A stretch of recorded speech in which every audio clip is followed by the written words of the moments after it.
Be a good one. Yeah, JJ. As we all know, they once GGA teammates. Play all the time. Yeah, before GGA shut down their Smash operations.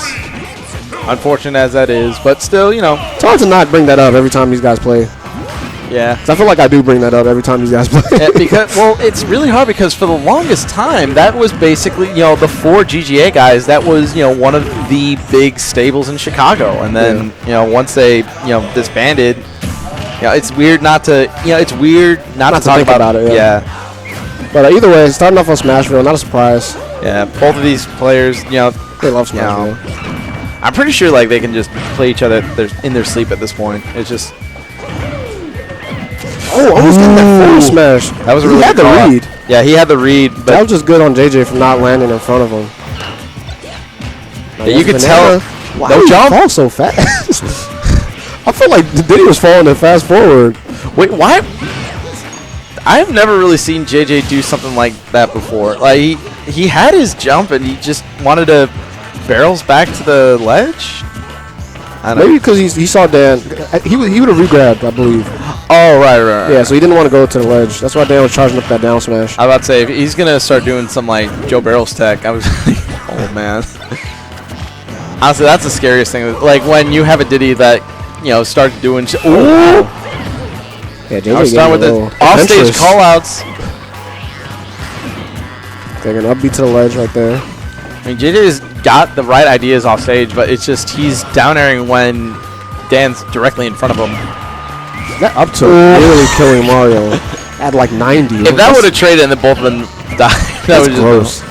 Up tilt is such a weird move. Like, it's so it's just like so deceptively strong. You just get That's one of those moves that you're like, did he really need this move? Yeah, you just get brushed at like 140 and all of a sudden you lose a stock. Just like, what? Here comes Dan, starting to pour on the pressure a little bit. He's still living at 143. This probably could do it. Yeah, no, not quite. Getting the grab on the ledge. Ooh. Trying to get the up smash. Yeah, good shield on Dan. Yeah, that was he knows that up tilt's gonna kill. Oh my god. Like I said, it just grazes you and you're dead. It's not even that. It's more like, did he really need this move? He's like, he has enough ways to kill you. Do you really need an up tilt that's just like... It's like frame 1 that just kills you off the top. Just whack. Alright, but either way, 55 to 32. Yeah, this is... Dan's still in the lead, but the way JJ's playing on the ledge... Yeah, and you're never really in the lead if you have a deficit like that with only 55% of extra damage when you come back from the next stock. It's really never a lead because JJ, he's one of those players. He's just patient to wait on your habits and call them out as the game goes on. Diddy's definitely one of the best characters in the game on a ledge as well. Nice dash attack. We've been seeing Dan utilize that dash attack cheese on the ledge a lot. Really good spot dodge. Because that could have been it. He's starting to utilize cape, trying to cover. Uh-oh. Oh, wow. Good tech.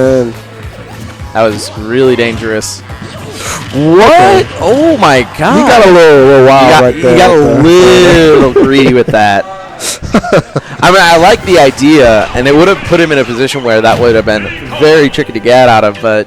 Yeah, but I'm saying, even if he got the 4 there, like, it wouldn't have killed. Yeah, JJ, he probably would have teched it, and that would have just been... that would have been lights out anyway. Yeah. You can tell that JJ was just, you know, okay, well, just going to keep my composure, you know. You're going to try dumb stuff like that, okay. Yeah, because Mario has a lot of good options off banana throw. Like, you can just banana throw the up smash, so... And you can tell that at the last game, he was kind of fishing for that a little bit. Really good combo to get him 30% off the top. Yeah, that's a really good round starter. Tries for the down throw forward smash, not going to come up with it. Wow. Dan picking some really good options right now. Ooh, he wanted that. You've been seeing Mario players do that a lot more recently. Do the down throw to forward smash. Yeah, I mean... I don't know if that's true, but like that's definitely gross. And even if it's not true, it's definitely one of those traps that you've got to be very mindful of. He almost had the double dip forward air. I'm not gonna lie, Dan is playing like extremely well right now because he's like reading all of JJ's options like almost perfectly. Yeah, that's usually how this match goes. Like, look at that. He read that forward there, so he just F smashed him. It's one player, you know, and that only worked because of the spacing too. Because if he was a little bit closer, the F4 there would just hit him. Dan really likes to do this against JJ because it's just one of those situations where he starts to pick up on the habits, and then he starts reading, and all of a sudden, you know, he's going off. Oh, just barely. Wow, and just like that. Yeah, sometimes it's all he needs. I honestly thought he was going to be safe. Like, he was, it looked like he was definitely within Magnet Hand's range. Yeah, I thought that Magnet Hand was going to save him, but I guess Magnet Hand's not being so kind today. Yeah, but once again, JJ's got. Wow. He gave you a few times to think about it. Like, he threw it out a few times. Like, hey, bro, I'm good at forward there. I don't know if you want to do that, JJ. But he still did it. So. Yeah, I mean, that's just kind of the player that he just throws out moves to just kind of force an option from you. He, like, over and over again. Just like, you know, are you sure you want to do this? Sure you want to do this? And it's one of those, like we were saying before, it's one of those, like, he's not going to do it again. No. He just did it twice. You think? All right, so Town of City. JJ's counter picking. I can see why.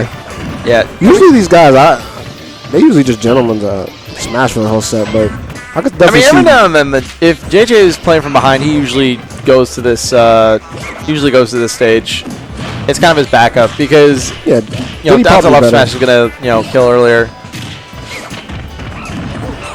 Right there. Dan's been going for a lot of pivot grabs, but it looks like JJ read it. Yeah, he's starting to pick up on that. He was doing good, especially in that second game, but now the patterns are starting to show a little bit. Yeah, it's funny if these guys, if this is the way the set's gonna go. Like, these guys are just gonna keep adjusting super hard and like body each other. Yeah, that's basically how Dan and JJ goes. It's one player starts off strong, and then the other makes just a super hard adjustment the next game, and then it's just back and forth, back and forth. I like go for the cape right there. I like the idea. If he would have done a little bit, I feel like it also probably would have caught monkey flip. I think he was definitely thinking of the banana, but JJ going for the monkey flip instead. Caught Jan off. Wow, catching the landing with up smash. He's gonna take it. Yeah, you got to be careful on those platforms because, especially in this transformation, because they are just barely in the range of Diddy's up smash. So if you're not safe with that landing, especially at that kind of percent. Wow. Oh, and the walk back. That killed. Crossed the stage at like 100. It also looked like a little bit of off the eye on JJ's part. He probably wasn't ready for it. Yeah, that's one of those situations that you really got to be ready for, especially if Dan's also been kind of like hinting towards it a little bit. A couple of times when JJ's been landing, he's been doing the walk back, so he's been probably just trying to condition JJ. It's like, okay, just one more time, that's all I need, one more time, and then just get that forward smash. I love the way that Dan has been using up B to get him out of jams in this set. Like, there's one where like he misread the pivot grab, and then JJ's about to punish, and then he just up B out of it. Yeah, a lot of Marios are starting to utilize that up B as it's kind of like with Marth's up B.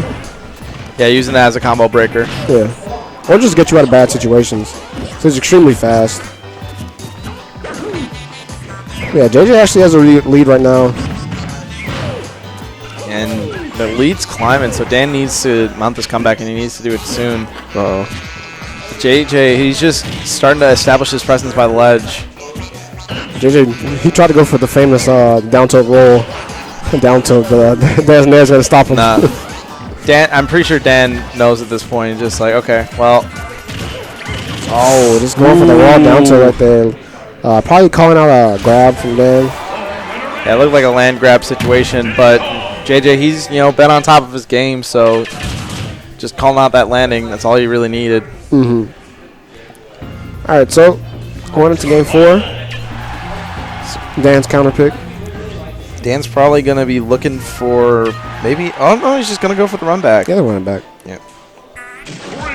See, that's one thing is that once they just get into a groove, this is the part where they just like gentlemen to the same stage over and over and over again. And like I said, JJ's fine with playing this stage or Smashville. And start with his combos, but air dodging it out. Getting the re-grab.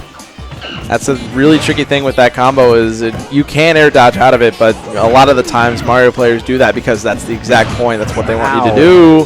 Dan is getting all these regrabs. And another one. Ooh, read that too, just a little bit off. And yeah, Dan knew. Well, JJ regrabbed, and Dan knew that JJ was going to go for that, but it does have a hitbox if you hit the ground. So going to get JJ out of that situation. Yeah, that was a really good opening by Dan. But he's just got to be careful because you see that as soon as Banana was in hand, he just caped. You see now JJ is really starting to catch on that. So yeah, and that's a good mix-up that Diddy has in this matchup. Go for the down tilt raw back air. That was really clean. Yeah, that's one of the things that Diddy has in this matchup. Like it's a mix-up. Like if you expect the Mario to cape, you can just monkey flip. Yeah, while Mario does have the tools to kind of keep Diddy on his toes and just combo for days. Wow, Diddy, that time calling it out with the up smash. Yeah. So there we go. Like it can go all type of ways. If you call out the monkey flip, you can just up smash. Yep, this is a very 50-50 base matchup where if you read the mix-up correctly, then you could just turn it in your favor, or if you read it wrong, then all of a sudden you're just taking 70, 80 damage sometimes. All of them just like little bursts of like 30% damage strings, and just two of them, and all of a sudden that you're in kill percent. You gotta watch it. Yeah, now this is super even. Dan has not been able to get a grab. He's been fishing for a grab for a while. Yeah, he's been trying to do everything in his power to just kind of try to condition JJ into an unsafe option. Crossing up under him. JJ's been starting to work with the Diddy rolls, banana roll behind, but Dan's been doing a good job of kind of keeping that out. Because I noticed one thing, anytime that JJ starts to go into that, Dan immediately throws out an air so that it catches his roll. Yeah, now this is definitely kill percent. Dan has to get JJ to kill percent really soon because that back on the left, not going to kill, but he's getting pretty close up to kill percent. Yeah, he's in a very dangerous position. Good read on that. Yeah, he's been kind of fishing for that for a little bit. He's been seeing that he's been rolling back onto the ledge a lot of times. So, JJ, taking that 3-1. Solid set. Yep, textbook JJ. He's going to be moving on to Grands. Okay, let's see what. Surprised we didn't see Robin. I guess he's only pulling out Robin for Big Mac. Yeah, I don't know. Maybe for Cloud too. I don't know.